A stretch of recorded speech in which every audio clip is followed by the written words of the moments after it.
მითლაბის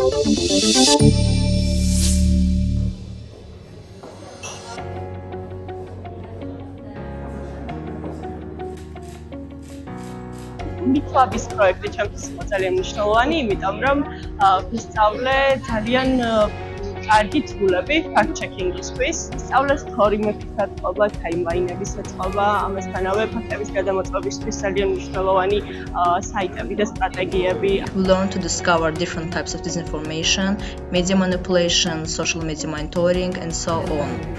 The task with finding geolocations using photos with Ms. Maiko Ratiani was really interesting. Fact-checking-ის და ინფორმაციის გადამოწყების გარდა, ასე ვთქვათ, ვიცხობმა გამოვთიქრა რაღაცებზე, თუნდაც იმაზე თუ მე რამდენად მიკერძებული ვიყავი, ან რამდენად ვიყავი რაღაც ბაბლში მოქცეული. Everything what we learned on Myth Detector Lab, it was quite intense, but I really appreciate Myth Detector Lab for this opportunity.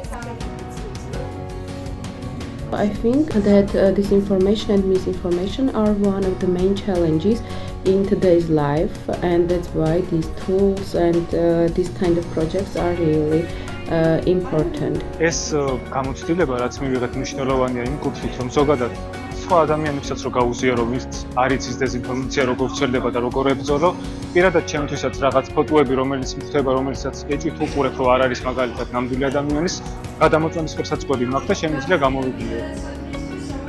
ჩვენ ვხედავთ ყოველდღიურად, როგორც ცდილობენ შემოგვაპარონ არასწორი ინფორმაცია, დეზინფორმაცია თუ პროპაგანდა. შესაბამისად, მგონია, რომ ის უნარები ძალიან გამომადგება, იმიტომ რომ ყოველდღიურ სივრცეში ვხვდებით ჩვენ ამ პრობლემას, ვაწყდებით ამ პრობლემას, შესაბამისად ამ პრობლემისგან თავის აღწევის გზა მე უკვე ვიცი.